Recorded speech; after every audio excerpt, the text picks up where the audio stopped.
सखा सबको जय श्री कृष्ण।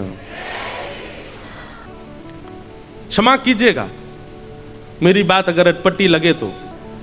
आप वैदिक नियमों में बहुत प्रवृत्त हैं, आप अनुष्ठानिक नियमों में बहुत प्रवृत्त हैं, आप शुद्ध आचरण आदि इन सब में होना ही चाहिए। वैदिक पद्धति, सनातन पद्धति सबका पालन होना चाहिए, पर भगवत प्रसन्नता के लिए इन सबसे पुण्य तो प्राप्त कर लेंगे, इन सबसे वैकुंठ प्राप्ति का साधन, स्वर्ग प्राप्ति का साधन तो हो जाएगा, लेकिन महाप्रभु जी को प्राप्त करना है, ठाकुर जी को प्राप्त करना, उसके लिए केवल एक साधन है, वैष्णव सेवा।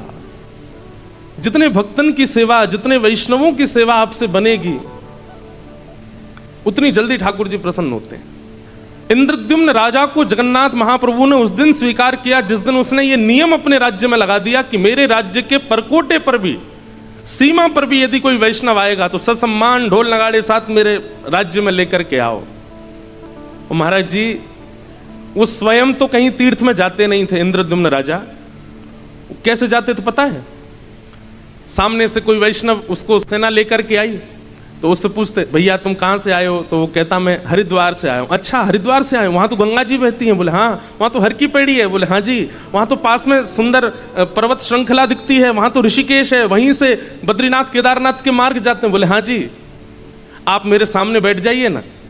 हरिद्वार से आए व्यक्ति को सामने बैठाते और इंद्रद्युम्न राजा नेत्र बंद करके कहते, अब मुझे बताइए वहाँ हवा कैसी चलती है, वहाँ के लोग कैसी बोली बोलते हैं, श्री गंगा जी का जल कितना शीतल है, वहाँ के पहाड़ कैसे दिखते हैं।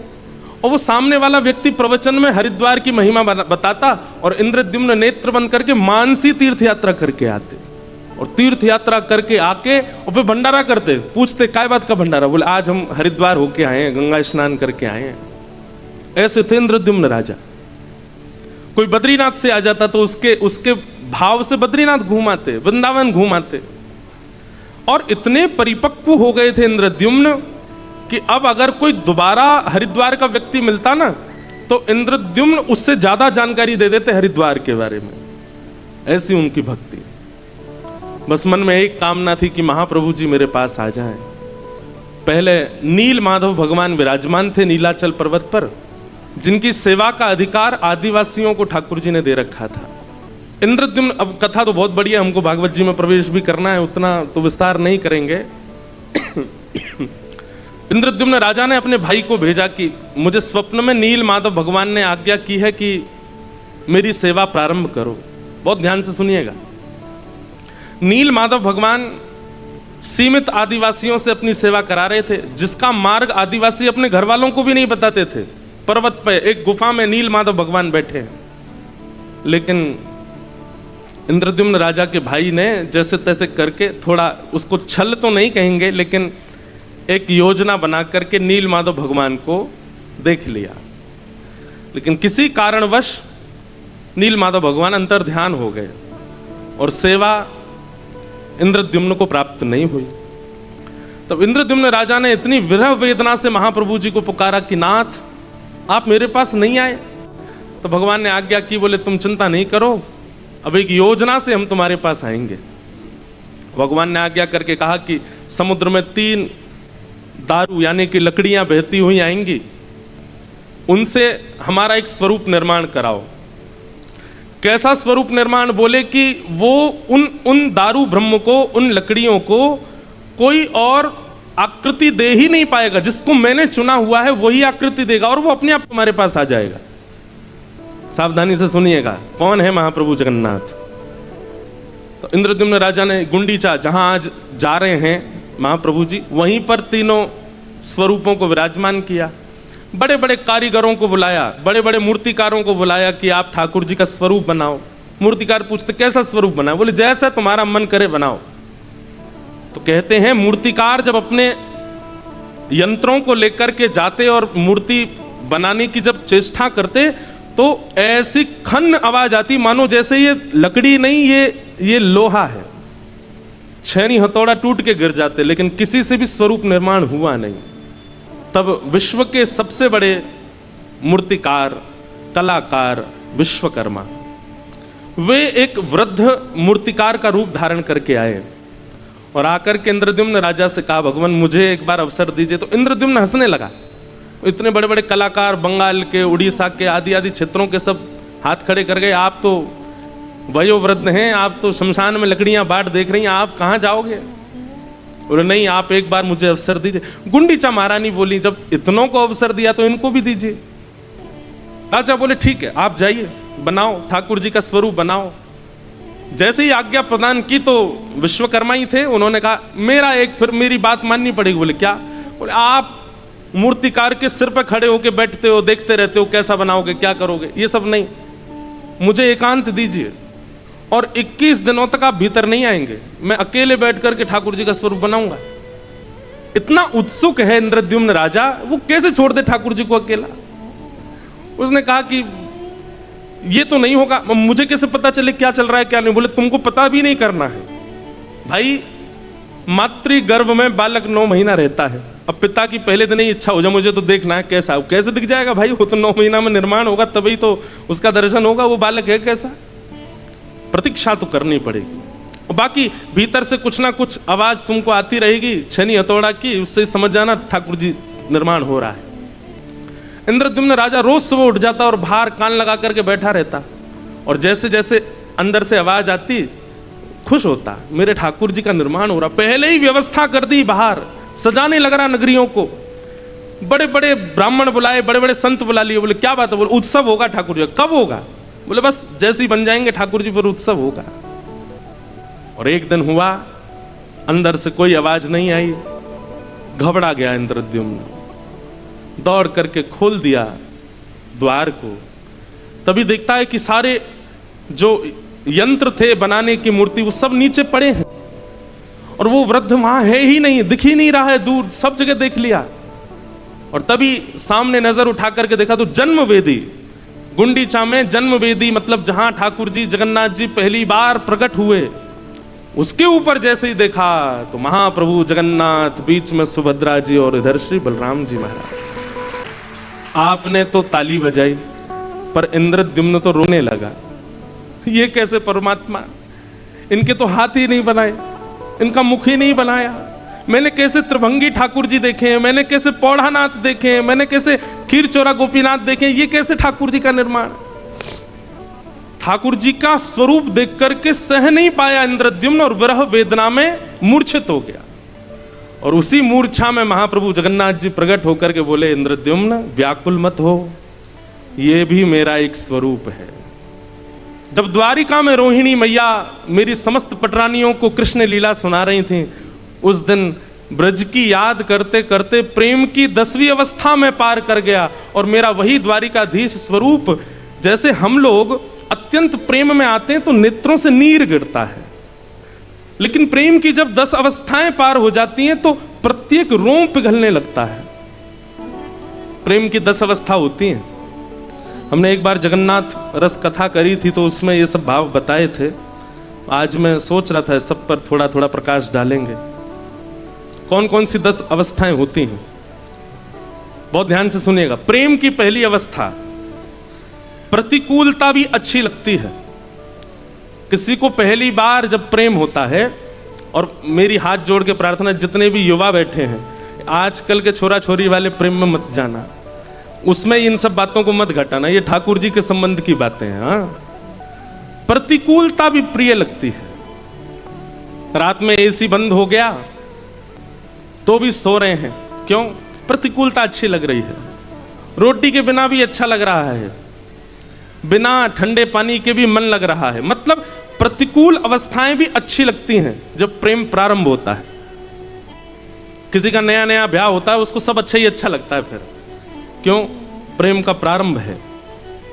और कुछ समय बाद फिर नानी याद आती हैं। आपको ज्यादा अनुभव है, हमको तो है नहीं है। तो प्रेम का प्रारंभ जब होता है तो प्रतिकूलता अच्छी लगती है, ये प्रेम की पहली अवस्था। प्रेम की दूसरी अवस्था क्या है? प्रेम की दूसरी अवस्था में परीक्षाएं प्रारंभ होती हैं। कैसी परीक्षा? ये मुझसे प्रेम करते हैं कि नहीं, इनकी परीक्षा लेकर के देखो। ऐसे ठाकुर जी परीक्षा लेते हैं, ये इतना राधे राधे करता है, इतना राधारमण बोलता है, नहीं किसकी परीक्षा लेकर के तो देखो। केवल अनुकूलता में ही मेरा नाम जपता है कि परीक्षाओं में भी मेरी स्मृति बनेगी। तो प्रेम की दूसरी अवस्था क्या होती है? परीक्षा प्रारंभ होती है, धीरे धीरे परीक्षा लेना शुरू। जिनमें परीक्षा ना हो वो प्रेम नहीं है, परीक्षा होती है। प्रेम की दूसरी अवस्था क्या है? मान, रूठना, मनाना, मुंह फुला लेना, थोड़ा समझाना। ठाकुर जी मान करते हैं। जिसने प्रेम लक्षणा भक्ति से ठाकुर जी की सेवा करी होगी उससे ठाकुर जी रूठते भी हैं, उसे ठाकुर जी मनाते भी हैं। तो प्रेम की तीसरी अवस्था क्या है? रूठना और मनाना। प्रेम की चौथी अवस्था क्या है? विश्वास। 3 अवस्थाएं पार करने के बाद फिर आपका विश्वास दृढ़ होने लग जाता है और आप प्रेमी को स्वीकार कर लेते हो। अब स्वीकारीकरण आ गया है। अब ना संदेह है, ना संशय है, ना कुछ और भाव है, स्वीकारीकरण। प्रेम की 5वीं अवस्था क्या है? प्रेम पुष्ट हो जाता है। संयोग वियोग ये 2 स्थितियां प्रकट हो जाती हैं फिर 5वीं अवस्था में। प्रेम की 6वीं अवस्था प्रारंभ होती है तो 6वीं अवस्था में विरह प्रारंभ होता है, फिर विरह होता है। 7वीं अवस्था में व्याकुलता। विरह और व्याकुलता में अंतर क्या है? विरह का मतलब होता है किसी की याद करना और व्याकुलता का मतलब होता है किसी की याद में रह ही ना पाना, तड़फन होना, विचलन होना। एक होता है कि मुझे जल मिल जाता, जल होता तो मैं पी लेता, थोड़ा गला ठंडा हो जाता। लेकिन एक होता है कि बस भाई अब तो जल ही चाहिए और कुछ नहीं चाहिए। तुम चाहे दूध की बात करो, चाहे 56 भोग की बात करो, मुझे जल ही चाहिए। ये व्याकुलता, ये व्याकुलता प्रेम की 7वीं अवस्था है। सब लोग इधर देखो, ध्यान से देखो, सुनो। प्रेम की 7वीं अवस्था व्याकुलता। प्रेम की 8वीं अवस्था क्या है? सब में प्रेमी का दर्शन होना। किसी ना किसी भाव में अपने प्रेमी को ही देखना। जित देखूं उतित श्याममयी है। अरे जैसे मीराबाई किसी श्याम वर्ण को देखती थी तो उसके पास चली जाती और देखती रहती। और श्याम वर्ण का व्यक्ति कहता, बोले भाई हमको तो दुनिया नहीं देखती, तुम हमको क्यों देख रहे हो? बोले हम तुमको नहीं देख रहे हैं, हम ये देख रहे हैं कि ठाकुर जी तुम्हारे जैसे सांवरे होंगे। किसी बालक की नटखट अवस्था को देखती मीराबाई तो उसको देख के रोने लग जाती। क्यों? बोले कन्हैया ऐसे ही नाटक करते होंगे, ऐसे ही यशोदा मैया को परेशान करते होंगे। मतलब व्यक्ति विशेष ना दिखना, व्यक्ति की सुंदरता ना दिखना, व्यक्ति के गुण अवगुण ना दिखना, व्यक्ति में दिखने वाली हर स्थिति को अपने प्रेमी से जोड़ के देखना। ये ऐसे हंसता है, ऐसे ही तो वो भी हंसते हैं। ये जैसे चलता है ऐसे वो भी तो चलते हैं। ये जैसे बोलता है ऐसे वो भी तो बोलते हैं। ये प्रेम की 8वीं अवस्था। और प्रेम की 9वीं अवस्था क्या है? जड़ में भी चैतन्य की भ्रांति होना। पेड़ अभी हमें जड़ लगता है कि भाई इसमें प्राण नहीं है, ये बोलेगा नहीं, लेकिन प्रेमी व्यक्ति जब 9वीं अवस्था पार करता है तो वो पेड़ से भी वार्ता करेगा, वो पक्षियों से भी बात करेगा, वो जीव जंतु पशु पक्षियों को भी अपने जैसे बोलने वाला चैतन्य समझ के चर्चा करेगा। और प्रेम की 10वीं अवस्था क्या है? महाभाव श्री जगन्नाथ। एक एक अंग प्रेम विगलित हो जाना, पिघलने लग जाना, जैसे एक मोमबत्ती पिघल जाती है। ये प्रेम की 10 अवस्था है। हम आप सब लोग प्रेम की 2री 3री अवस्था से ऊपर नहीं जा सकते, लेकिन द्वारिकाधीश 10वीं अवस्था पार कर गए थे द्वारिका में, तब जगन्नाथ रूप प्रकट हुआ। और ये सारी बातें मैं आपको बता रहा हूं, लेकिन इंद्रद्युम्न के स्वप्न में स्वयं जगन्नाथ जी बता रहे हैं, अरे इंद्रद्युम्न, ये स्वरूप को देखकर के तुम व्याकुल मत हो, ये मेरा प्रेम विगलित स्वरूप है। ब्रजवासियों की याद में, श्री किशोरी जी की याद में, ब्रज की याद में जो मेरा स्वरूप प्रेम विगलित हुआ, वही जगन्नाथ बन के तुम्हारे पास आया है। अरे तुम सबसे बड़े भाग्यशाली हो। बहुत ध्यान से सुनिएगा हमारी बात। त्रिभंग लली राधा रमण वृंदावन में है, पर त्रिभंग लली स्वरूप ठाकुर जी का गोलोक धाम में भी है। धनुषधारी ठाकुर जी अयोध्या में है, पर धनुषधारी ठाकुर जी साकेत में भी हैं। शंख चक्र गदा पद्मधारी ठाकुर जी दक्षिण में हैं, बद्रीनाथ में हैं, परंतु ये वैकुंठ में भी हैं। लेकिन महाप्रभु जगन्नाथ तो केवल और केवल और केवल इस धरा धरती पर है और कहीं नहीं है। ये जगन्नाथ जी का स्वरूप वैकुंठ में नहीं है, ये जगन्नाथ जी का स्वरूप गोलोक में नहीं है, ये जगन्नाथ जी का स्वरूप साकेत में नहीं है, ये केवल लीलाचल धाम में और कहीं नहीं है। इसलिए लीलाचल धाम की इतनी महिमा है, क्योंकि देवताओं के पास भी त्रिभंग लली स्वरूप तो है, धनुषधारी स्वरूप तो है, शेषशाही स्वरूप तो है, चतुर्भुज स्वरूप तो है, पर जगन्नाथ ये तो केवल हमारे भारत में, ये वैकुंठ में भी नहीं है। और वो स्वरूप रथ यात्रा करते हैं। ये कथा पूरी करके बस योजना बनाओ कैसे भी जगन्नाथपुरी जाओ। भैया अंतिम श्वास कब आ जाए कोई पता नहीं है, उससे पहले अब सुनो, यहां से पधार करके अगर वैकुंठ चले भी गए तो जगन्नाथ जी तो वहां मिलेंगे नहीं, यहां से पधार के स्वर्ग भी चले गए तो वहां जगन्नाथ जी है ही नहीं, वो तो यहीं है। इसलिए देरी नहीं करो। इसके लिए तो हम आपसे निवेदन कर रहे हैं व्यासपीठ से कि महाप्रभु जी को देखाओ, एक बार उनका दर्शन कराओ, नेत्रों में बसाओ, और व्यवस्थाओं की चिंता करके मत जाना। बिल्कुल अव्यवस्था में जाओ, महाप्रभु जी व्यवस्था करते हैं सबकी। जो व्यवस्था करके जाते हैं ना, उनकी व्यवस्था उनके हाथ में होती है, और जो बिना व्यवस्था के जाते हैं, हम आपको सच बता रहे हैं, महाप्रभु जी व्यवस्था करते हैं उनकी। जाइए एक बार मिल के आ जाओ। साक्षात श्री कृष्ण यदि धराधाम पर कहीं हैं तो वो लीलाचल धाम में है, वो जगन्नाथ महाप्रभु। उनको दे आप कहेंगे तो क्या राधा रमण जी नहीं है, तो बिहारी जी नहीं है, बद्रीनाथ भगवान नहीं है, ये भी हैं, पर इनमें श्री कृष्ण का अनुभव करने के लिए आपको बहुत पवित्र होना पड़ेगा, साधन से, नाम से, गुरु कृपा से, स्वाध्याय से, जप से, तप से, तब जाकर के इन क्षेत्रों में आप कृष्ण को अनुभव कर पाओगे। लेकिन आप जैसे हो वैसे चले जाओ, लीलाचल में जो जगन्नाथ हैं वो आपको कृष्ण ही दिखेंगे, वो वैसे ही हैं। उनके लिए कोई साधन करने, वो कलिकाल के ठाकुर हैं। कलयुग में जो सबसे ज्यादा सारे उसने दुर्गुण अपना रखे हो, वो भी आ जाओ, महाप्रभु जी उसको भी गले लगाते हैं। आप जैसे समय मिले, जितने लोगों ने हाथ नहीं खड़े किए सब जाना। हम तो यहां से कथा पूरी करते ही जा रहे हैं जगन्नाथपुरी, 2-3 दिन मिल रहे हैं हमको, बीच में सीधे जाएंगे ठाकुर जी की पहुंडी यात्रा और गुंडीचा मंदिर में ठाकुर जी का दर्शन करके फिर आएंगे वृंदावन गुरु पूर्णिमा उत्सव। तो भगवान ने इंद्रद्युम्न को आज्ञा की, बोले अरे पगले तू पागल, तू क्या मूर्छित होके गिर गया, ये स्वरूप केवल तेरे पास है, ये वैकुंठ में भी नहीं है।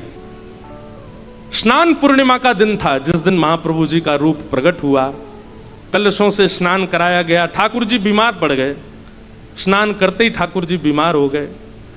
फिर उसके बाद कुछ दिन तक ठाकुर जी चिकित्सा लेते हैं, और फिर आज द्वितीया के दिन महाप्रभु जी रथ में विराजमान होके गुंडीचा जाते हैं। अब इसके पीछे लीला क्या है?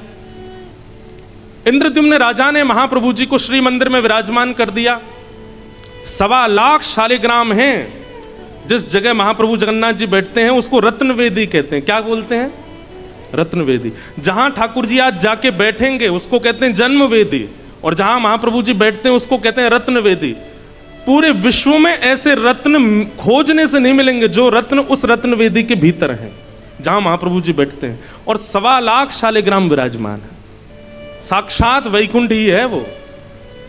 वहां ठाकुर जी विराजमान हो गए। इंद्रद्युम्न राजा खूब सेवा करता था। एक दिन महाप्रभु जी बोले, हम तुम्हारी सेवा से बड़े प्रसन्न हैं, कुछ मांगो। तो इंद्रद्युम्न राजा ने एक वरदान मांगा कि हे नाथ, मेरा वंश आगे ना बढ़े। एक और बात, इंद्रद्युम्न राजा ने राज पदवी को त्याग पत्र दे दिया, अपनी राज पदवी भी छोड़ दी, महाप्रभु की सेवा में लग गए। बोले अब कौन है राजा? बोले लीलाचल धाम के राजा यही हैं। और एक बात कहें, बिना मुकुट के राजा। पहले ऐसे राजा हैं जो मुकुट ही नहीं पहनते, बिना मुकुट के राजा हैं। इंद्रद्युम्न ने इन्हीं को राजा बना दिया और कहा कि मेरा वंश आगे ना बढ़े। तो महाप्रभु जी बोले वंश क्यों ना बढ़े? बोले क्योंकि प्रभु ऐसा देखा गया है कि संपत्तिवान खानदान में जब बालक जन्म लेते हैं ना, तो आगे चल के संपत्ति का दुरुपयोग करते हैं। एक तो मैं वैसे ही राजा हूं, मेरी इतनी संपत्ति, ऊपर से आप भी आ गए तो और संपत्ति बढ़ेगी, कहीं बालक दुरुपयोग कर ना दें उसका, इसलिए मैं चाहता हूं बस मैं ही अंतिम रहूं। महाप्रभु जी बोले ठीक है। थोड़ी देर बाद गुंडीचा मैया आई। महाप्रभु जी ने उनसे भी कहा, बोले हम तुम दोनों से बहुत प्रसन्न हैं, हम राजा से तो मिल लिया, अब तुम बताओ तुमको क्या चाहिए? तो गुंडीचा मैया कहती एक पुत्र हो जाए, ऐसी कृपा कर दो। महाप्रभु जगन्नाथ जी बोले वाह, पति बोल के गया कि वंश ही आगे नहीं बढ़े, और पत्नी कह रही एक पुत्र हो जाए। इंद्रद्युम्न राजा आ गए, महाप्रभु जी चिंता में बैठे हैं। बोले जय जय, कैसे आप इतने उदास क्यों हैं? बोले कि हम बड़ी दुविधा में हैं, तुमने कहा कि वंश आगे ना बढ़े और ये कह रही है एक पुत्र हो जाए। इंद्रद्युम्न तो नाराज हो गया गुंडीचा पे, तुमने महाप्रभु जी से संतान क्यों मांगी, संसार क्यों मांगा? महाप्रभु जी बोले तुम लोग बाद में लड़ना, पहले मेरी शंका का समाधान करो। मैं क्या करूं अब? ऐसे कैसे होगा? पति नहीं चाहता, पत्नी चाहती है संतान, कैसे हम दे दें आपको? थोड़ी देर बाद महाप्रभु जी मुस्कुराने लगे। गुंडीचा मैया बोली जय जय, क्या आज्ञा है? बोले आज्ञा ये है कि अब आज से मैया हम ही आपके पुत्र हैं, आप हमें ही अपना बेटा मान लो, हम ही आपके पुत्र हैं। गुंडीचा मैया बोली आप तो भगवान बन के बैठे हो श्री मंदिर में, और बालक को तो गोद में खिलाने का सुख होता है, बालक को तो दूध पिलाने का सुख होता है, बालक के साथ खेलने का सुख होता है। महाप्रभु जी बोले मैया तो मैं बालक बन जाऊंगा, मैं साल भर यहीं बैठ करके पर ब्रह्म बन के सबको दर्शन दूंगा, और ये आषाढ़ की द्वितीया जैसे ही प्रारंभ होगी मैं छोटा बालक बन जाऊंगा। देखना कैसे लुढ़कते हुए आऊंगा नीचे, ऐसे मटकते हुए आऊंगा, रथ पर बैठूंगा और आकर के धम्म से तुम्हारी गोद में बैठूंगा, खूब दूध पिलाना, खूब आनंद कराना, खूब खिचड़ी पवाना, और 9 दिन मैया तुम्हारी गोद में ही रहूंगा मैं। इसलिए आज ठाकुर जी बालक बन गए हैं, इसलिए बालकों की तरह झूम रहे हैं, बालकों की तरह आनंद कर रहे हैं। बंधुओं, 3.5 करोड़ तीर्थों के दर्शन करने की सामर्थ्य इस समय पृथ्वी में किसी में नहीं है। सारे तीर्थ जितने हैं पृथ्वी पर, उनके दर्शन करने की सामर्थ्य किसी मानव में नहीं है। लेकिन स्कंद पुराण में श्री वेदव्यास जी महाराज कहते हैं गुंडीचा यात्रा के बाद जब महाप्रभु जी जन्म वेदी पर अभी जहां विराजेंगे, इन 9 दिनों के अंदर महाप्रभु जी का दर्शन यदि एक झलक भी कोई व्यक्ति पालेगा तो उसको 3.5 करोड़ तीर्थों के दर्शन का पुण्य प्राप्त हो जाएगा। ऐसे महाप्रभु तो गुंडीचा मैया के लिए महाप्रभु जी गए हैं। और देखो, अधिकतर विवाह होने के बाद पतिदेव पत्नी के साथ ही घूमते हैं, बच्चों के साथ ही घूमते हैं। ये ऐसे पहले गृहस्थी हैं जो बहन भैया के संग घूमने जाते हैं, पत्नी को छोड़ जाते हैं घर पे। हमारे चैतन्य महाप्रभु जी ने तो कभी नीलाचल धाम को उड़ीसा में है, लीलाचल है, कोई अलग है वृंदावन से माना ही नहीं, उसको वृंदावन ही माना। ये महोदधि समुद्र साक्षात यमुना जी हैं, श्री मंदिर साक्षात द्वारिकापुरी है, गुंडीचा साक्षात वृंदावन है, ये लीलाचल पर्वत साक्षात गिरिराज जी हैं, वो उसी भाव से रहते थे लीलाचल धाम में। नैमिषारण्य क्षेत्र में 88,000 सौनकादि ऋषि बैठे हैं और सूत जी महाराज से मानव कल्याण के लिए प्रश्न करते हैं। सूत जी सौनकादि ऋषियों के भाव सुनकर के, प्रश्न सुनकर के अब यहां से कहना प्रारंभ करते हैं। सर्वप्रथम तो अपने गुरुदेव श्री शुकाचार्य जी को वंदन करते हैं, श्री सुखदेव जी को प्रणाम किया। बंधुओं, एक बात हमारी बहुत ध्यान से सुनिएगा, जीवन में गुरु निष्ठा को, अभी गुरु पूर्णिमा आने वाली है, गुरु निष्ठा को जीवन में एक पतिव्रता नारी की तरह पालन कीजिए।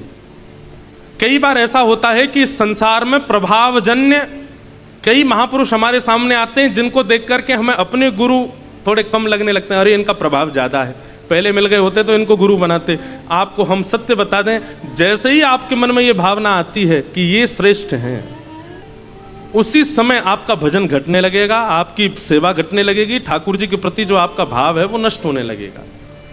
यदि आपके गुरुदेव चतु वैष्णव संप्रदाय से और मूल सिद्धांतों से थे, तो यदि गुरुदेव ऐसे ही बनाए थे, कोई परंपरा नहीं थी, बस प्रभाव में आकर के बना लिए, तो बात अलग है। लेकिन कहीं ना कहीं अगर चतु वैष्णव संप्रदाय में आपने कहीं दीक्षा ली है, परंपरागत आपकी गुरु प्रणाली चलती आई है और उसमें आपने दीक्षा ली है, तो जीवन में चाहे जैसी स्थिति आ जाए, अपने गुरु के प्रति कभी भी ये भावना मत रखना कि इनसे श्रेष्ठ ये है।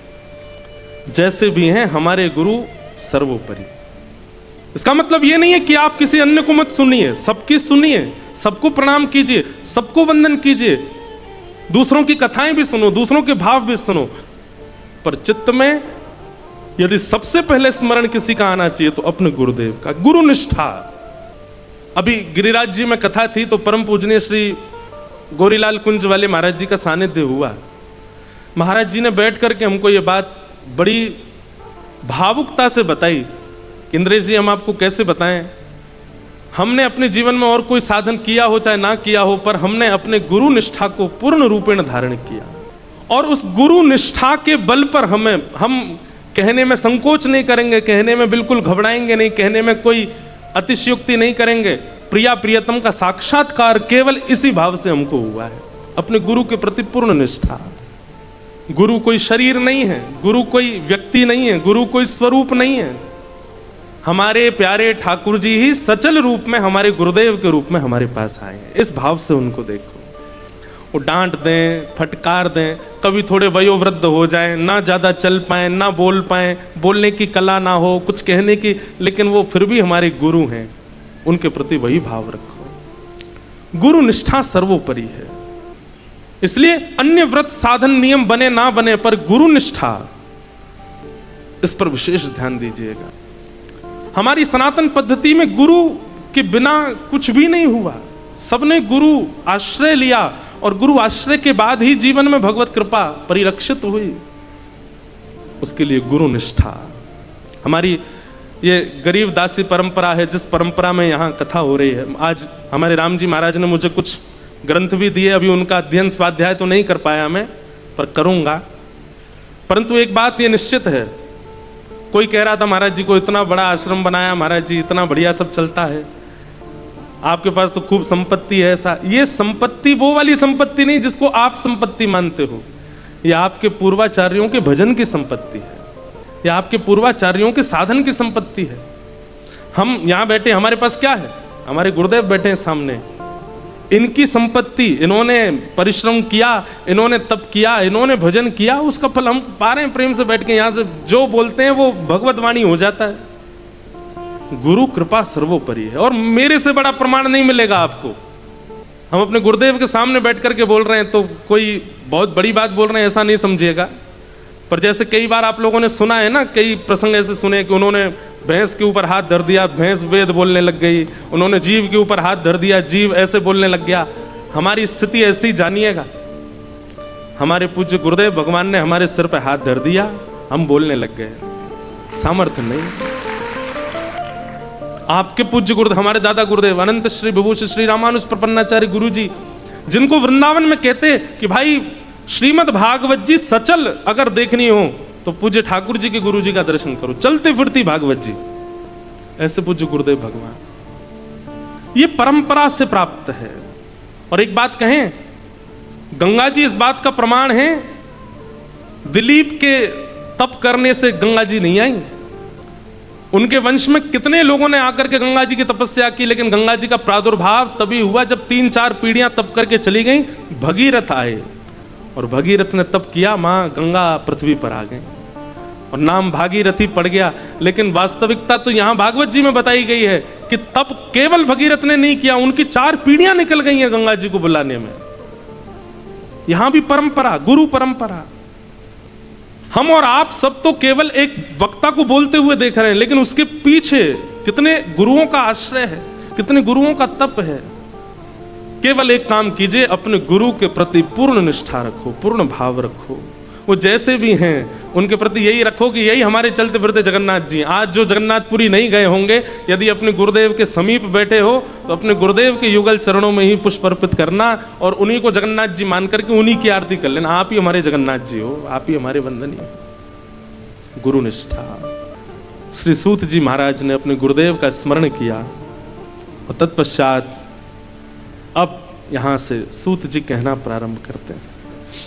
एक बहुत सुंदर बात यहां कहते हैं, परम धर्म, धर्म और परम धर्म, इन पर कल चर्चा हो रही थी। परम धर्म क्या है? बोले सवई पुंसाम परो धर्मो यतो भक्तिर अदोक्षजे। अदोक्षज भगवान की कैसी भक्ति? बोले प्रेम लक्षणा भक्ति। एक होती है श्रद्धाजन्य भक्ति, एक होती है भावजन्य भक्ति, एक होती है शास्त्रजन्य भक्ति, और एक होती है प्रेम लक्षणा भक्ति। प्रेम लक्षणा भक्ति जीवन में प्रकट होना, यही परम धर्म है।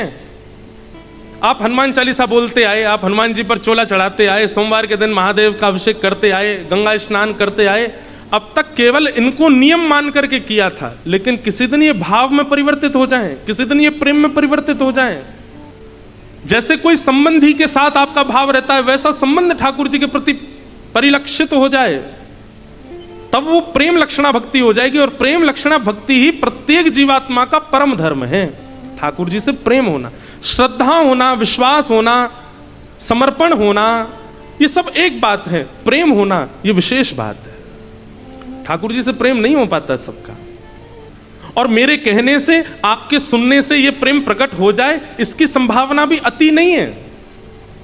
एक बात सुनिएगा, मेरी कथा सुनाने से श्रद्धा जन्म ले लेगी, मेरी कथा सुनाने से विश्वास हो जाएगा, मेरी कथा सुनाने से, मतलब मेरी यो न सोचना मैं अपनी कह रहा हूं, कथा किसी की भी सुनो, श्रद्धा उत्पन्न हो जाएगी, विश्वास उत्पन्न हो जाएगा, समर्पण उत्पन्न हो जाएगा।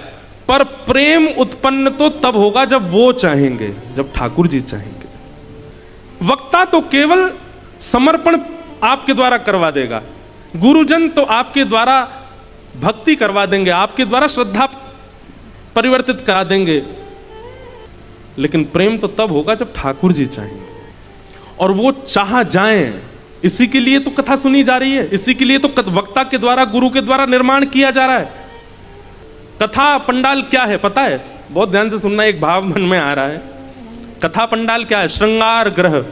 क्या है? श्रृंगार ग्रह। और यहां वक्ता अपने गुरु के द्वारा प्राप्त किए हुए ज्ञान से, भक्ति के और भाव रूपी इन श्रृंगार यत्नों से आपका श्रृंगार कर रहा है। श्रोता ये सारे श्रृंगार कराने बैठे, सबका श्रृंगार कर रहा है। यहां श्रृंगार कराने के बाद श्रृंगार किया क्यों जाता है? किसी को रिझाने के लिए। और यहां वक्ता जब श्रृंगार कर देता है, तब आप लोग जाओगे, फिर राधा रमण जी जाओगे, राधा वल्लभ जी जाओगे, बद्रीनाथ जाओगे, जगन्नाथपुरी जाओगे, उनके सामने जाओगे, तब आपके उस श्रृंगार को महाप्रभु जी देखेंगे। अगर उस श्रृंगार से वो रीझ गए तो आप में प्रेम उत्पन्न हो जाएगा, और यदि अभी भी श्रृंगार में कटौती रहेगी तो बार बार कथा और सुननी पड़ेगी। समझ में आई बात? जब तक संसारी भाव से नहीं समझाओ नहीं समझ आती है। कोई लड़का वाले आ जाए घर पे देखने लड़की को, तो लड़की उस दिन बढ़िया वाला श्रृंगार करने जाती है, उसको हम भा जाएं तो हमारा ब्याह होगा। बाकी के दिन चाहे जो भी पहले, उस दिन सबसे महंगा वाला कपड़ा पहनती है। उस दिन ऐसा मत सोचना मुझे अनुभव है, तो मैं ऐसे ही बता रहा हूँ, तो देखी सुनी बात है। उस दिन सबसे बढ़िया वाला वस्त्र पहनेगी, श्रृंगार करेगी, और वो ऐसा अपने आप को निर्माण करती है कि जो मेरे होने वाले जो पति देव उनको मैं भा जाऊं, हमारी सासू माँ ससुर जी को मैं भा जाऊं, तो मुझे वो स्वीकार करें। लेकिन कई बार ऐसा होता है कि जो आए हैं देखने वाले, उनको शायद नहीं भाया, तो वो बाद में फिर मना कर देते हैं, अभी भाया नहीं। लेकिन एक बात और, ऐसा नहीं है कि किसी को नहीं भाओगे, किसी को तो भा जाओगे, इसलिए घूमते रहो। राधा रमण जी को नहीं भाई तो राधा वल्लभ जी को भा जाओगे, राधा वल्लभ जी को नहीं भाई तो बिहारी जी को भा जाओगे, उनको नहीं भाई तो राधा मदन मोहन जी को भा जाओगे, जगन्नाथ जी, किसी को तो भाओगे। लेकिन भाना ना भाना ये उन पर निर्भर करता है। इसलिए यहां इतने सचेत होकर के बैठिए कि वक्ता के द्वारा जो शब्द हमारा श्रृंगार करने आए हैं मन का, वो श्रृंगार से कहीं हम चूक ना जाएं। क्योंकि अगर वो श्रृंगार श्रेष्ठ हो गया तो ठाकुर जी को भा जाएंगे, ठाकुर जी को प्रिय लग जाएंगे। और जिस दिन ठाकुर जी को प्रिय लग गए तो यह परम धर्म प्रकट हो जाएगा। क्या? यतो भक्तिर अदोक्षजे, अदोक्षज भगवान की प्रेम लक्षणा भक्ति प्रकट हो जाएगी। मीराबाई प्रेम लक्षणा भक्ति के अधिकारिणी हैं। सूरदास, कुंभनदास, रैदास, कृष्णदास, हमारे माधव दास जगन्नाथ महाप्रभु के परम भक्त, बलराम दास जगन्नाथ जी के भक्त, जगन्नाथ भगवान के भी पंच सखा हैं, उनमें एक माधव दास, एक बलराम दास, एक रघुनाथ दास, ऐसे 5 सखा हैं। ये सब प्रेम से भजने वाले हैं, जिनको ठाकुर जी ने स्वीकार कर लिया, उनकी प्रेम लक्षणा भक्ति पर स्वीकार कर लिया। तो यहां पर सूत जी कहते हैं कि भैया कथा सुनने के पीछे एक ही उद्देश्य रखो कि हमारे चित्त में प्रेम लक्षणा भक्ति प्रकट हो, जहां पर कोई कामना नहीं है ठाकुर जी से, केवल और केवल बस प्रेम है। सूरदास जी के जैसा, मीराबाई के, सूरदास जी को ठाकुर जी दिख गए, नेत्र नहीं है सूरदास जी के पास, लेकिन ठाकुर जी प्रकट हो गए, और प्रकट होकर के सूरदास जी को नेत्र दे दिए। नेत्रों से ठाकुर जी के सर्वांगीण अंग का दर्शन करने के बाद सूरदास जी ठाकुर जी से कहते हैं, हे नाथ एक वरदान दे दो। भगवान कहते हैं, हमने नेत्र दे तो दिए। बोले ये आपने दिए, मैंने नहीं मांगे थे, ये आपने दया करके दिए हैं, पर मेरी याचना नहीं है, अब मैं मांग रहा हूं, अब दे दीजिए। ठाकुर जी बोले क्या चाहिए? बोले जो नेत्र आपने दिए अब ये वापस ले लीजिए, अब नहीं चाहिए। आपको देख लिया, बस इन नेत्रों में आप विराज गए, अब किसी अन्य को देखने की चाह नहीं, इच्छा नहीं। बिल्लु मंगल, ये प्रेम लक्षण भक्ति वाले वैष्णव हैं। सूरदास, विल्लु मंगल जी तो सुंदरता कहीं भी देखते तो उनको इतना चाव होता देखने का, लेकिन एक घटना ऐसी घटी जीवन में कि उसके बाद अपने नेत्र सुई से अपने आप ही फोड़ लिए। श्री विल्लु मंगल जी का एक श्लोक पूज्य पिताजी महाराज और हम मंगलाचरण में बोलते हैं, ऐसे विल्लु मंगल। तो ये प्रेम लक्षण भक्ति है। ये आपके चाहने से नहीं होगी, ये मेरे चाहने से भी नहीं होगी, ये तो ठाकुर जी के चाहने से हो सकती है। ठाकुर जी चाह जाएं कि याते मोए प्रेम करनो है तो कर ही लेंगे ठाकुर जी। रास पंचाध्यायी में इसी बात पर तो शुकाचार्य जी और परीक्षित के बीच में वारदात हुई। परीक्षित जी महाराज के चित्त में संशय आ गया कि ये सब गोपियां भगवान को प्रियतम मान रही हैं, ये सब गोपियां ठाकुर जी को प्रियतम मान करके उनके साथ रास में जा रही हैं। तब वहां पर श्री शुकाचार्य जी ने मीठी डांट लगाते हुए कहा है कि मुतादोक्षज प्रिया, बोले तुम क्या सोचते हो केवल ये ठाकुर जी से प्रेम करती हैं? अरे ठाकुर जी से अपनी चाह से कोई प्रेम नहीं कर सकता, ठाकुर जी जिससे प्रेम करते हैं वही ठाकुर जी से प्रेम कर सकता है। ये गोपियां उनसे प्रेम नहीं करती हैं, ठाकुर जी इनसे प्रेम करते हैं। परीक्षित, तुम ये नहीं समझ पाए? तो समझ में आई बात।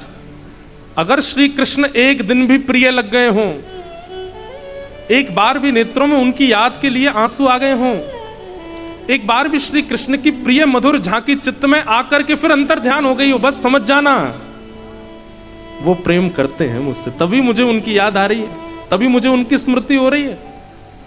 स्मरण नहीं होता ठाकुर जी का। सूत जी कहते हैं यतो भक्तिर अदोक्षजे कि धर्म स्वनिष्ठितः पुंसाम विश्वक्सेन कथासु यः नोत्पादे दधिरतिम श्रम एव हि केवलम। बहुत अच्छी बात। यहां पर कहते हैं कि आपने जीवन में चाहे जितने साधन किए हों, जितनी तीर्थ यात्राएं करी हों, जितने भी भगवत साधन बताए गए हैं, यज्ञ हो, हवन हो, तीर्थ यात्रा हो, नदी स्नान हो, सबकी अपनी महिमा है, लेकिन आपके इन समस्त भावों को ठाकुर जी ने स्वीकार किया, इसका क्या प्रमाण है आपके पास? आप प्रमाण रूप में फोटो खिंचवाते हो। हम बद्रीनाथ गए थे, हम केदारनाथ गए थे, हम गंगोत्री गए थे, यमुनोत्री गए थे, हम जगन्नाथपुरी गए थे, वृंदावन गए थे, लेकिन आपके इन सब तीर्थ यात्राओं से, आपके सोमवार के व्रतों से, आपके एकादशी के व्रतों को, आपकी समस्त उत्सवों को, आपकी समस्त प्रस्तुत करने वाली क्रियाओं को ठाकुर जी ने स्वीकार किया, इसका क्या प्रमाण है? मान लीजिए, इधर देखो सब लोग, मान लीजिए मृत्यु के बाद चित्रकेतु बोलने लगे, भाई देखो तुमको थोड़े दिन के लिए नरक तो जाना पड़ेगा, आप हो गए ऐसे कैसे चले जाएंगे, हमने तो इतना पुण्य किया था नीचे जमीन पे। तो चित्रकेतु कहेंगे प्रमाण दो। तो वहाँ फोन थोड़ी होगा आपके पास, इंस्टाग्राम पे देखो हमारी फोटो, ये देखो हमने जप किया, हमने अनुष्ठान करवाए, देखो हमने यज्ञ किया। वहाँ फोन नहीं चलेगा, नेटवर्क नहीं आते वहाँ पे। ये सारे प्रमाण पृथ्वी पर चल जाएंगे, वहाँ कोई प्रमाण नहीं चलता है। वहां तो वही प्रमाण है जो ठाकुर जी ने स्वीकार किया, और ठाकुर जी ने आपके द्वारा प्रदत्त की गई सेवा को स्वीकार किया, इसका क्या प्रमाण है? कितनी अच्छी बात कहते हैं, नोत्पादयेद अधिरतिम श्रम एव हि केवलम। बोले किसी सत्संग में जाकर के बैठो, कहीं कथा चल रही हो, कहीं सुंदर वृंदावन के हरिद्वार के वक्ता आए हो, बैठो थोड़ी देर ठाकुर जी का सत्संग श्रवण करो। अगर सत्संग श्रवण करते करते उसमें रुचि बन रही हो और सत्संग में भाव सुनाने वाले वक्ता की वाणी से हृदय में परिवर्तन की भावना मन में आ रही हो, इच्छा हो रही हो श्रवण करने की प्रबल, समझ जाओ हमारे द्वारा किए गए एकादशी, तीर्थ यात्रा, सारे नियम साधन सब ठाकुर जी स्वीकार कर रहे हैं। सत्संग में रुचि बनना, भगवत वाणियों में रुचि बनना, आचार्य चरणों की वाणी में रुचि बनना, ये इस बात का प्रमाण है कि ठाकुर जी आपके भाव स्वीकार करते हैं।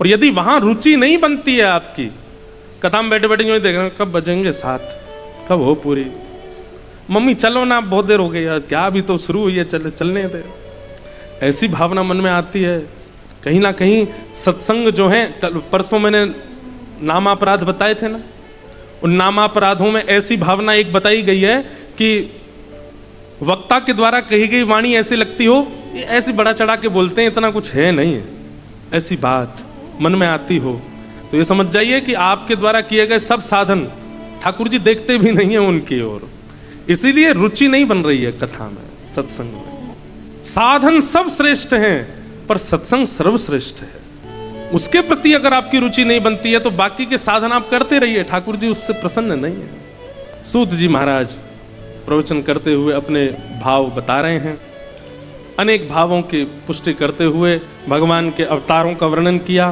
तत्पश्चात श्रीमद् भागवत जी की रचना वेदव्यास जी महाराज ने ब्रह्म नदी सरस्वती के तट पर कैसे की, इस विषय का प्रतिपादन किया। वेदव्यास जी महाराज ने अनेक ग्रंथ लिखे लेकिन मन में शांति नहीं है, असंतोष है, असंतुष्टि है। तभी वहां नारद जी का आगमन हुआ और नारद जी महाराज ने आकर के व्यास जी के मुखमंडल को देख लिया कि आप बड़े चिंतित बैठे हैं। व्यास जी महाराज बोले, देखिए मैंने इतना सब कुछ लिखा लेकिन मेरे हृदय को फिर भी शांति नहीं है, मेरे फिर भी हृदय को संतुष्टि नहीं है। एक बात याद रखिएगा बंधु, अत्यंत परिश्रम करने के बाद, अत्यंत लगन और मन से करने के बाद भी अगर असंतुष्टि का अनुभव अपनी क्रिया के प्रति होता है तो उसके पीछे कारण क्या है वो यहां बताया गया है। आपने बुद्धि का प्रयोग तो बहुत किया, आपने इंद्रियों का प्रयोग तो बहुत किया, आपने धन का प्रयोग तो बहुत किया, आपने व्यवस्थाओं का प्रयोग तो बहुत किया किसी कार्य को सिद्ध करने में, लेकिन अपने हृदय का प्रयोग नहीं किया, यानी कि प्रेम का प्रयोग नहीं किया है, तो आप असंतुष्ट ही रहोगे। कितना भी भार भोजन कर लीजिए पर संतुष्टि घर की दाल और रोटी में ही आती है जो माँ बना के। अब ये बात हम इसलिए कह रहे हैं क्योंकि बाहर ज्यादा रहते हैं ना, जो लोग कभी कभी बाहर जाते हैं उनको कभी कभी अच्छा लगता है बाहर का, घर का कम अच्छा लगता, पर जो बाहर ही रहते हैं बेचारे उनको घर की रोटी दाल चावल ही अच्छे लगते हैं, उसी से ही संतुष्टि होती है। क्यों? क्योंकि माँ हाथ से नहीं बनाती, माँ बुद्धि से नहीं बनाती, माँ धन के लिए नहीं बनाती, माँ स्वाद के लिए नहीं बनाती, माँ अपने पुत्र की संतुष्टि के लिए बनाती है, प्रेम से बनाती है तो वो संतुष्टि ही करता है। बात समझ में आए तो ही तप तप ताली बजनी चाहिए। क्या समझ में आया? मानो श्री नारद जी महाराज संकेत कर रहे हैं, व्यास जी आपने बुद्धि लगा ली, आपने सब कुछ लगा दिया, आपने सारी व्यवस्थाएं लगा दी, पर अभी तक प्रेम का प्रयोग नहीं किया। नारद जी मानो कह रहे हैं कि हे नाथ, हे व्यास जी, सब लोग ध्यान से सुनो, आपने जितने भी ग्रंथ लिखे हैं उन सब में आपने 4 बातों को प्रधानता दी है, धर्म, अर्थ, काम और मोक्ष। इनको चतुर्विध पुरुषार्थ कहते हैं। इस संसार में हर व्यक्ति इन चारों में ही मिलेगा आपको। कोई व्यक्ति धर्म में होगा, वो धर्म का ही ध्यान रखता है 24 घंटा, कोई अधर्म ना हो जाए, धर्म से ये करो ये करो ये करो ये करो, वो धर्म में ही रहता है। या फिर दूसरे प्रकार के लोग मिलेंगे आपको, अर्थ वाले, वो उनके दृष्टि में और कुछ है ही नहीं है, केवल अर्थ ही सब कुछ है। अर्थ मतलब धन, अर्थ का मतलब बल भी होता है। तीसरे प्रकार के लोग आपको दुनिया में मिलेंगे जो केवल अपनी कामनाओं की पूर्ति के लिए जीते हैं। वो परिश्रम भी इसलिए कर रहे हैं कि अपनी किसी कामना को पूर्ण कर सकें। वो धन भी केवल इसलिए कमाते हैं कि उस वाली जगह हम घूम के आ सकें, ये कपड़े खरीद सकें, ये वाली गाड़ी ले सकें, ऐसे कमरा बना सकें, ऐसा ये कर सकें। और चौथे प्रकार के आपको दुनिया में लोग मिलेंगे जो केवल और केवल मोक्ष की प्राप्ति के लिए जी रहे हैं। उनका एक ही उद्देश्य है, क्या? निर्वाण की प्राप्ति, मोक्ष मिले, बस मुझे मुक्ति मिल जाए, उसके लिए मैं क्या करूं। नारद जी महाराज बोले आपने चतुर्विध पुरुषार्थ की प्राप्ति के लिए सारे ग्रंथ लिखे हैं, तो व्यास जी बोले संसार में चतुर्विध पुरुषार्थ ही है, उसके अलावा है भी क्या? तब नारद जी बोले आप पंचम पुरुषार्थ भूल गए। बोले पंचम पुरुषार्थ कौन सा है? प्रेम। और बंधुओं, जो प्रेमी होता है ना तो उसे धर्म की इच्छा, ना उसे अर्थ की चिंता, ना उसकी कोई कामना, ना उसको मोक्ष की प्राप्ति चाहिए, कुछ नहीं चाहिए। जो प्रेमी है, ठाकुर जी को सुबह ब्रह्म मुहूर्त में पूरी दुनिया में उठाया जाता, वृंदावन में 8 बजे उठते हैं बिहारी जी, लाडले लाल। अरे कितने घरों के बच्चे सुबह 6 बजे उठ के 7 बजे बस में बैठ के स्कूल पहुंच जाते हैं, तब तो हमारे वृंदावन को राजा उठे वहां धर्म नहीं है। हमारे ब्रजवासी भाई बंधु ज्यादा पढ़े लिखे नहीं मिलेंगे आपको, सामान्य है, सीधे साधे हैं। हरिद्वार में जो तीर्थ पुरोहित वैदिक मंत्र बोल के तिलक करके गंगा जी का संकल्प करा देगा, उसका जो फल मिलेगा, हमारे ब्रज में ब्रजवासियों को दे, हे बिहारी जी आपको भलो हो जाए, चल 2000 रुपए दे दे, उससे वो कल्याण होगा। वहां धर्म नहीं है, क्योंकि वहां प्रेम प्रधान है, और जहां प्रेम प्रधान हो जाता है वहां चतुर्विध पुरुषार्थ गौड़ हो जाते हैं। वहां धर्म, अर्थ, काम और मोक्ष, इनकी महिमा, उपमा, ये सब कम हो जाती है, क्योंकि प्रेम प्रधान है। मीराबाई नाच रही है ठाकुर जी के आगे, सब लोग कह रहे हैं अरे नाचने वाली आ गई, और देखो गाने वाली आ गई, इसका कोई और काम ही नहीं है, सब जगह जाती है, निर्लज्ज होके नाचने लग जाती है। सब लोग, कोई अपना मुंह बंद करके खड़ा है, कोई उनकी निंदा कर रहा है, लेकिन मीराबाई तो नाच रही है। तभी मंदिर के अंदर श्रीनाथ जी की सेवा कर रहे गुसाई जी ने मीराबाई को देखा, और मीराबाई को देखने के बाद जैसे श्रीनाथ जी को देखा, हमारे पीछे देखो श्रीनाथ जी ऐसे रहते हैं नीचे नेत्र करके, लेकिन नृत्य करती हुई मीराबाई पर रीच करके आज गुसाई जी ने देखा कि श्रीनाथ जी ने अपने नेत्र ऊपर कर लिए हैं और मंद मंद मुस्कुरा रहे हैं, दतुइयां दिख रही हैं ठाकुर जी की। सब अभद्र बोल रहे हैं उस सभा में, लेकिन श्रीनाथ जी मीराबाई को देख रहे हैं। गुसाई जी ने तुरंत श्रीनाथ जी की अंग की माला और बीड़ा प्रसाद तुरंत लेकर के आए, और मीराबाई से कहा झोली आगे करो। मीराबाई ने झोली की दे दिया। ठाकुर जी की अंग की माला सबको नहीं देनी चाहिए, और ये दृश्य देख करके वहां कई लोग नाराज हो गए। गुसाई जी से बोले आपने एक नाचने वाली का और उत्साहवर्धन कर दिया, आपने गाने वाली का और उत्साह, उसको ठाकुर जी की अंग की माला दे दी। तो गुसाई जी कहते हैं तुमको नाचने वाली दिखी थी, तुमको गाने वाली दिख रही थी, पर मैंने तो श्रीनाथ जी को देखा, मुझे तो सजल नेत्र और प्रसन्न मुद्रा की दतुइयां दिख रही थी, मैं क्यों ना दूं। एक बात तो है, प्रेमी व्यक्ति को सब स्वीकार नहीं कर पाते।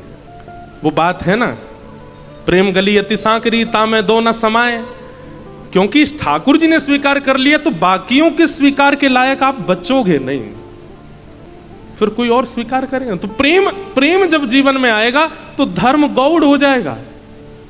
प्रेम जब जीवन में आएगा तो अर्थ की व्यवस्था की चिंता नहीं होगी, कहां धन है, कितना है, क्या करना है, कैसे करना है, इनकी चिंता नहीं।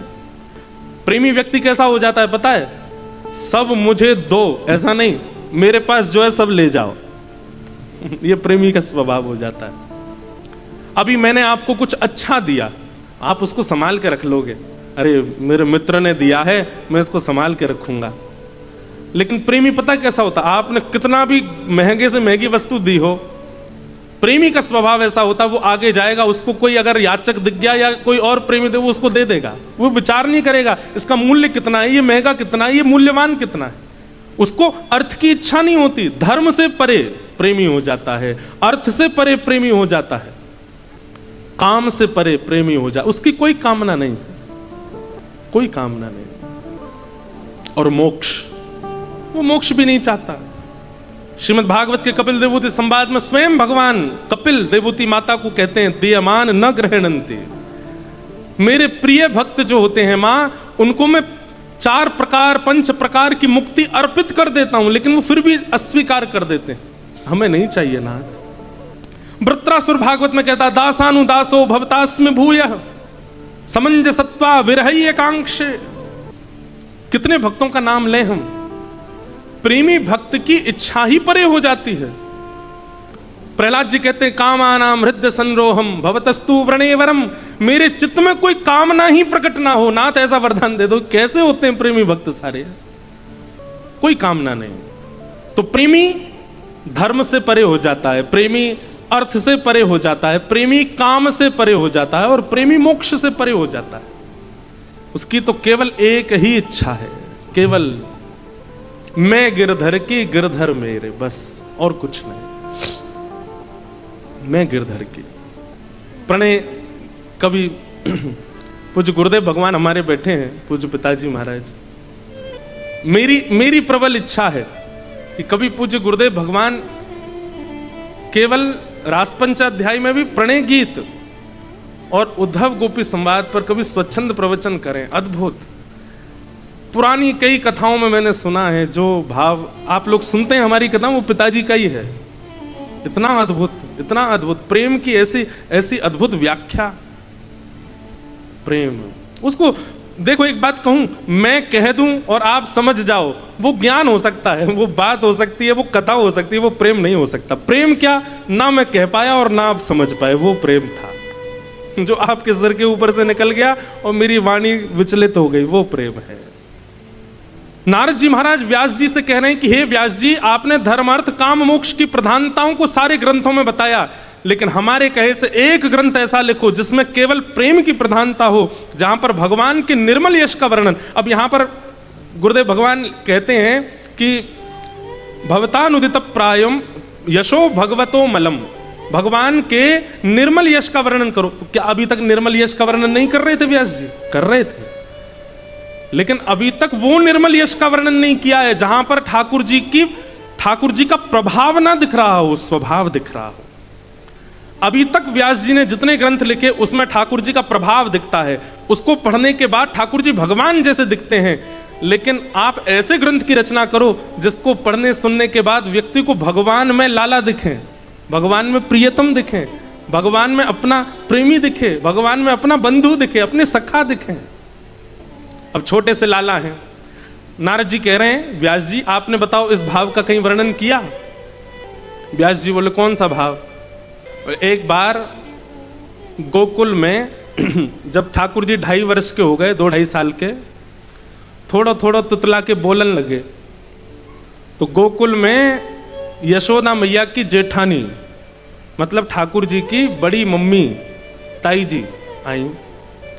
जैसे ही ताई को आगमन भयो तो यशोदा मैया पहले से ही समझा रही हैं लाला को, लाला देख तेरी बड़ी मैया आ रही है। बोला अच्छा। जैसे ही आवे ना बाकी पामन में ऐसे दंडवत करियो जैसे बच्चों को समझाते हैं, मेहमान घर पे आ रहे हैं, समोसे मत खा जाना उनके सामने, रसगुल्ला लेके भागते हो तुम, ऐसे मत करना, पैसे दें तो हमको दे देना। माताएं बच्चों को पहले से ही समझाती हैं। जब आए तो उनको दोनों हाथ से प्रणाम करना, उनके सामने फोन मत चलाना, नहीं तो यूं कहेंगे कैसा गंदा बालक है इनका। तो बालक बेचारा 2-3 घंटे के लिए इतना सुपात्र बन जाता है। कई माताएं तो बेचारे बालक के हाथ पैर जोड़ती हैं, तू देख ऐसा करेगा तो मैं तेरे को फिर गंगा घाट पर चाट खिला के लाऊंगी। तो वो इसी लोभ में बेचारा सीधा बना रहता है कि कुछ तो देंगे।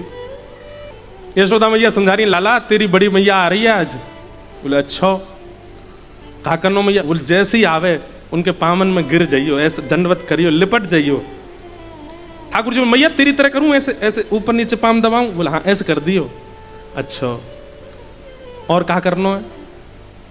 उनते राम राम करियो और गोद में ले लें तो एक बार ने ऐसे हृदय ते लगा लियो तो ते रीझ जाएगी, और रीझ गई तो को आशीर्वाद दे के जाएगी, मेरे लाला की लंबी उम्र है जाएगी, मेरो लाला खूब खूब सुंदर या को बढ़िया भविष्य निर्मल है जाएगा, उज्जवल है। माँ को और क्या चाहिए? ठाकुर जी बोले मैया बा के बदले मोह कहाँ मिलेगा? ठाकुर जी बोले मतलब? यशोदा मैया बोली मतलब? बोले मैं इतना करूँगो, बाकी पामन में लौट के प्रणाम करूँगो, बूढ़ी बड़ी मैया बाकी गोद में चढ़ के आलिंगन करूँगो, बातें राम राम करूँगो, तू जैसो कहेगी वैसो वैसो, बा के बदले मोह कहाँ मिलेगो? मैया बोली मतलब या में भी तेरो कोई ना कोई स्वार्थ है, या में कछु चाहिए तो है, यहूँ व्यापार करेगो? बोले हाँ मैया ऐसे तो करूँगा ना, बता तेरो ही लाला हूँ मैं। यशोदा मैया बोली तू बता कहाँ लेगो? बोले मेरो ब्याह करा दियो बाके बदले। वाह बड़ी मैया प्रणाम करवे के बदले ब्याह करेगो? ना तो मैया देख ले आन दे, मैं तो बिल्कुल प्रणाम ना करूँगा और अभद्र और बोल दूंगा, मधुमंगल सीतामा ने मुझको गारी सिखा दी है वो और बोल दूंगा उनके सामने। यशोदा मैया बोली मैं तो फंस और गई है बोल के। अरे लाला तेरे हाथ जोड़ो तू शांत खड़ो रही हो ना मैया, देख ले पहले वचन दे मेरे ब्याह करावे कि तब प्रणाम करूंगा। मैया बोली तेरो ब्याह करा दूंगी बस मेरी लाज बचाए लियो। बड़ी मैया आई, जैसे ही बड़ी मैया आई ठाकुर जी तो दौड़ करके, नेक्स्ट से 2.5 साल की तो हैं अभी, गदमदरा से ठाकुर जी, उनको देख के वैसे ही सबन को मन करे कि हमारी गोद में आ जाएं। ठाकुर जी तो दौड़, अरे मेरी बड़ी मैया आ गई, मेरी बड़ी मैया आ गई, तुम्हारे पाम कहाँ हैं? लिपट गए ठाकुर जी, पाम ढूंढे, ऊपर उठा के देखें कहाँ है पाम? अरे कैसे सुंदर पाम है, मैं इनको धो के पी जाऊं, मैं इनको हृदय पे लगा लूं अपने। बड़ी मैया के तो नेत्रन में आंसू आ गए, अरे यशोदा कैसो सुपात्र लाला तेरो। मैया बोली भीतर की कौन जाने, कितनो स्वार्थ देके पाम छुपा रही हूं मैं। मैया ने गोद में ले लिया। अरे मेरो लाला, ठाकुर जी पहली बार मिले हैं। मैया तेने बहुत बुरा किया। बोले क्यों? मैंने जन्म लेती आंख खोल के देखी, तू ना दिखी मुझे यहाँ पे। बोला अच्छा तो याद है लाला, ऐसी बात पर नाम है। ठाकुर जी का स्वरूप ऐसा है, वृंदावन के ठाकुर जी ऐसे हैं, वो वाणी से आपको अपना बना लेंगे, वो नेत्रों से आपको अपना बना लेंगे, वो स्पर्श से आपको अपना बना लेंगे। इसीलिए यहां पर संकेत करते हुए श्री शुकाचार्य जी, श्री नारद जी महाराज कहते हैं, आपने ऐसे ठाकुर जी के स्वभाव का वर्णन कहां किया? कहीं भी तो नहीं।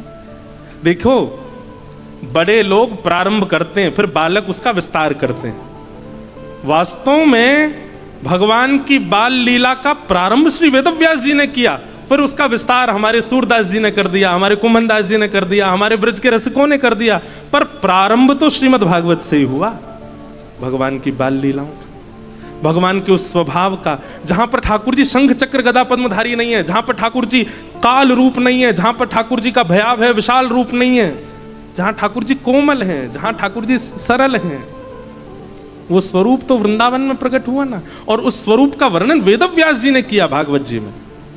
और किसके कहने से? नारद जी के कहने से। नारद जी कहते हैं, बोले कि व्यास जी, अगर आप चाहते हैं कि आपके हृदय को शांति मिले, संतुष्टि का अनुभव हो, तो अब ऐसे ग्रंथ का निर्माण करो जिसको पढ़ने सुनने के बाद श्रवण करने वाले और बोलने वाले के चित्त में प्रेम प्रकट हो। कलयुग में ज्ञान से उद्धार संभव है, पर पूर्ण गारंटी नहीं है। कलयुग में वैराग्य से कल्याण है, पर पूर्ण समर्थन नहीं है। कलयुग में अन्य अन्य साधनों से कल्याण हो सकता है, पर पूर्ण समर्थन नहीं है इस बात का। पर कलिकाल में ठाकुर जी के प्रति प्रेम लक्षणा भक्ति हो जाए, इससे कल्याण होगा, इस पर 100% समर्थन है, क्योंकि हुआ है। कितने आचार्यों को हमने देखा है, वो अति प्रिय है ठाकुर जी को, और कलिकाल में वही साधन है भगवत प्राप्ति का। इसलिए नारद जी महाराज यहां वेदव्यास जी को समझा रहे हैं और कह रहे हैं कि आप भगवान के निर्मल यशों का गान करो, यानी कि जिसमें ठाकुर जी का प्रेम प्रकट होता हो, ऐसे भावों का वर्णन करो जहां पर भक्तों ने प्रेम करके ठाकुर जी को पाया हो, अंत में प्रेम ही रह जाता हो, जहां पर प्रेम प्रधान सेवा हो, ऐसे भावों का आप वर्णन करो। क्योंकि जिस जलाशय में एक बार कौवे स्नान कर लेते हैं, वहां फिर हंस नहीं आया करते। हंस तो स्वच्छंद सरोवर में स्नान करते हैं, वहीं रहते हैं, उनको अन्य किसी भाव की इच्छा नहीं होती, वो निर्मल जल में स्नान करते हैं और निर्मल जल में ही रहते हैं। ये प्रेम लक्षणा भक्ति करने वाले हंस हैं, इनके लिए आप कुछ लिखिए, तब आपके चित्त को शांति होगी। कैसे लिखना पड़ेगा? बोले समाधि नानुस्मर तद विचेष्टितम, समाधि लगा करके लिखो। नारद जी ने अपने पूर्व जन्म की कथा सुनाई और वेदव्यास जी महाराज समाधिस्थ हुए, और समाधिस्थ भाषा में ही एक नवीन संहिता का निर्माण हुआ, जिसका नाम श्रीमद् भागवत महापुराण। और भागवत जी की रचना के बाद इतने प्रसन्न हो गए वेदव्यास जी, उनके चित्त को संतुष्टि हो गई, संतोष हो गया। अब अपनी रचना से वे संतुष्ट हो गए, इसलिए श्रीमद् भागवत 18वां पुराण। इसके बाद व्यास जी ने नहीं लिखा, बोले अब कुछ लिखना शेष नहीं, भागवत जी में सब कुछ है।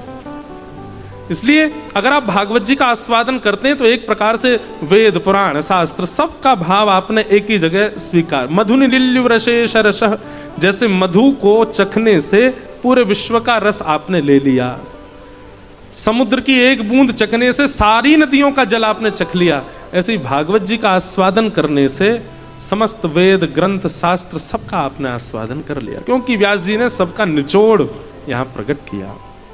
अब वेद व्यास जी महाराज सोचने लगे, भागवत जी की रचना तो हो गई, अब इसको घर घर जन जन तक कैसे पहुंचाएं। तब अपने पुत्र श्री सुखदेव जी महाराज को उन्होंने भागवत जी का आस्वादन कराया, और श्री शुकाचार्य जी ने यही भागवत की कथा परीक्षित को सुनाई। सबने प्रश्न किया, ये परीक्षित कौन है? सूत जी महाराज कहते हैं, वक्षे कृष्ण कथोदयम, यहां से कृष्ण कथा का उदय होगा, इसलिए मैं इस लीला को तुम्हें सुनाता हूं। अब हम सूक्ष्म में थोड़ा परीक्षित जी का भाव बता करके, फिर आज पूज्य गुरुदेव भगवान भी आए हैं, थोड़ा उनका भी भाव श्रवण करेंगे, फिर रथ यात्रा भी है, क्रम लंबा है आज, तो हम जल्दी से सुखदेव जी महाराज को मंच पर आसीन करके और आज की कथा को विश्राम देंगे। फिर कल कथा में नंदोत्सव मनाया जाएगा। कल चौथा दिन है कथा का। धीमे धीमे ही हमारी कथा तो आराम आराम से चलती है, एक ही भाव में लगे रहते हैं, बहुत देर तक बोलने इसलिए विलंब होता है, लेकिन क्या करें, आदी हो गए इस बात के। तो कल फिर कृष्ण जन्मोत्सव चौथा दिन है, कल कथा में जल्दी जल्दी सारे प्रसंगों को कहेंगे और फिर नंदोत्सव ठाकुर जी का कल गंगा के तट पर नंदोत्सव मनेगा। सोचो, वहां जगन्नाथ जी पहुंचेंगे कहाँ? गुंडीचा में। गुंडीचा में नंदोत्सव हो रहा होगा, उसी समय हरिद्वार में भी नंदोत्सव चल रहा होगा, ठाकुर जी का मंगल उत्सव चलेगा। बंधुओं, हमारे जगन्नाथ महाप्रभु के चैतन्य महाप्रभु कहते हैं कि महाप्रसादे गोविंदे, यदि महाप्रसाद आपके सन्मुख आ जाए तो उसको साक्षात जगन्नाथ जी का रूप मान करके ही स्वीकार करना चाहिए। लोगों की इतनी श्रद्धा महाप्रसाद में नहीं बन पाती, ये देख करके और जान करके मुझे बड़ी पीड़ा होती है। महाप्रसाद की जितनी महिमा स्कंद पुराण में व्यास जी ने कही है, उतनी पूरे लीलाचल धाम की भी सबसे ज्यादा महिमा महाप्रसाद की है। वो महाप्रसाद केवल ऐसे नहीं बन जाता क्योंकि वो जगन्नाथ जी के सामने पधराया है, नहीं, बड़े नियम हैं वो महाप्रसाद बनाने के।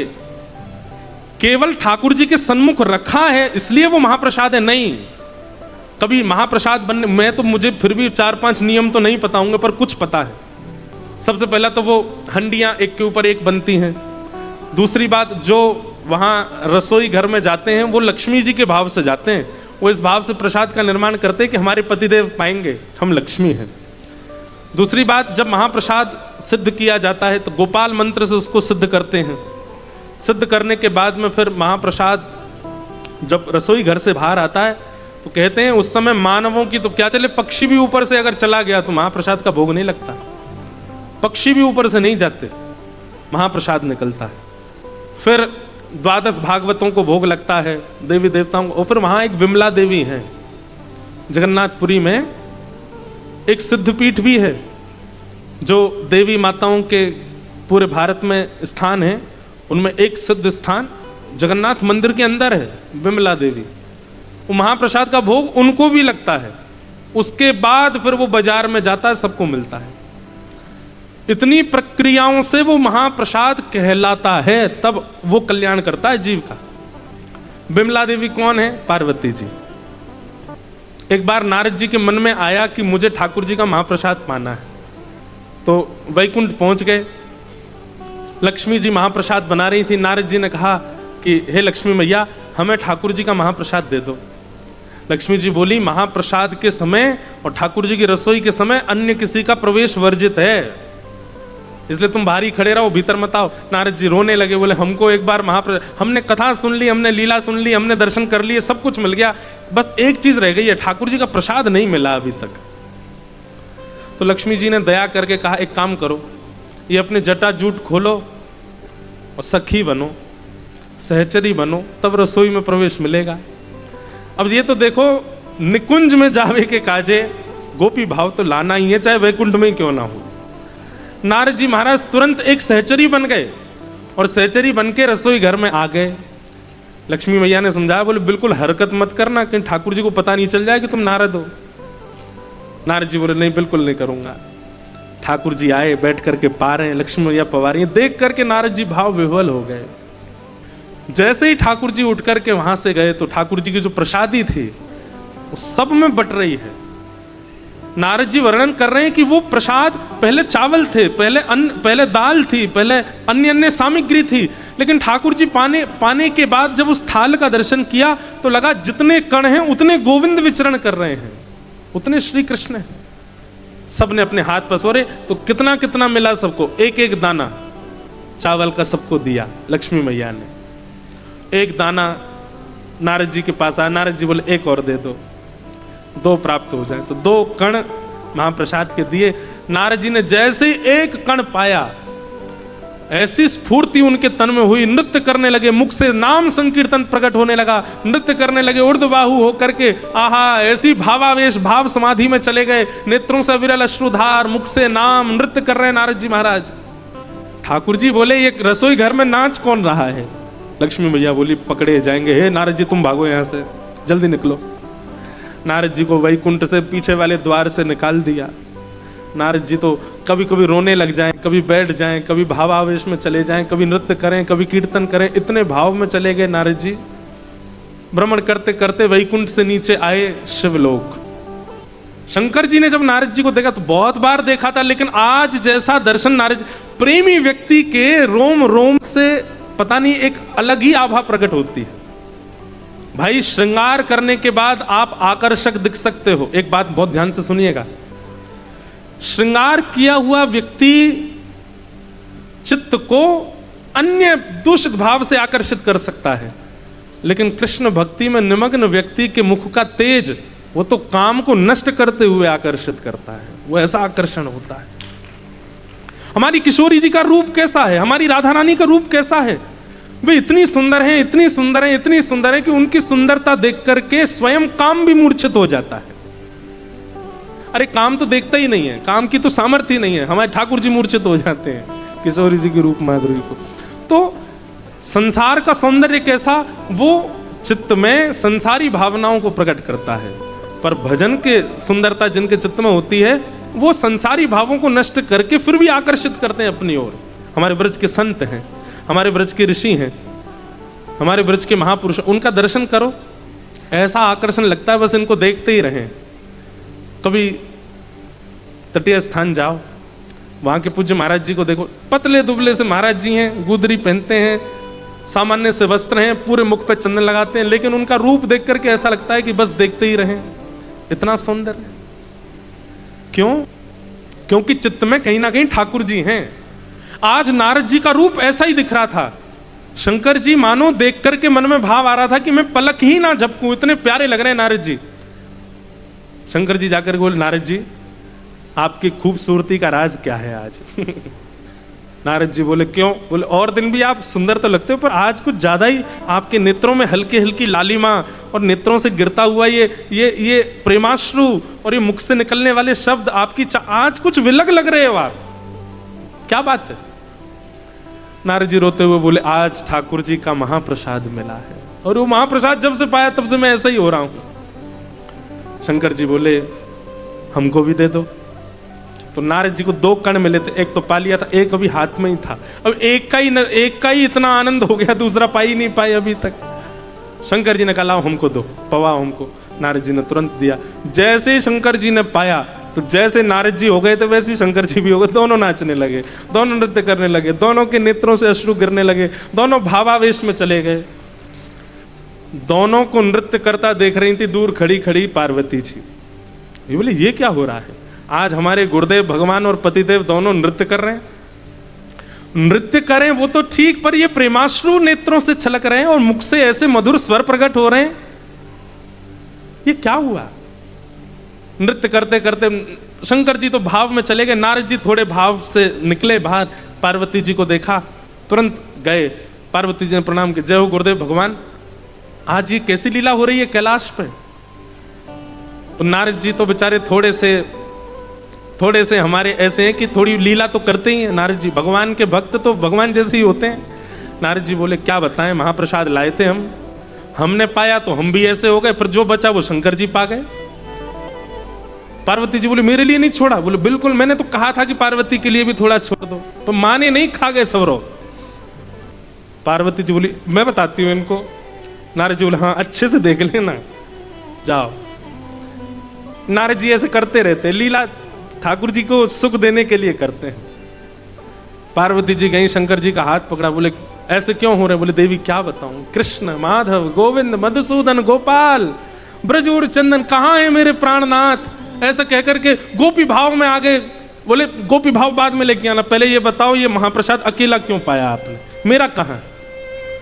देवी एक ही कण था। बोले, झूठ बोलो, गुरुजी बोल के गए थे कि वो महाप्रसाद लाए, आधा आपने पाया आधा। बोले, तुम्हारे गुरुजी झूठ बोल रहे हैं, एक ही कण दिया उन्होंने। बोले, एक ही कण दिया तो उसमें से आधा कर देते, आप पाते। मैं बोले, अब देवी लोभ आ गया मन में, मैं नहीं दे पाया तुमको।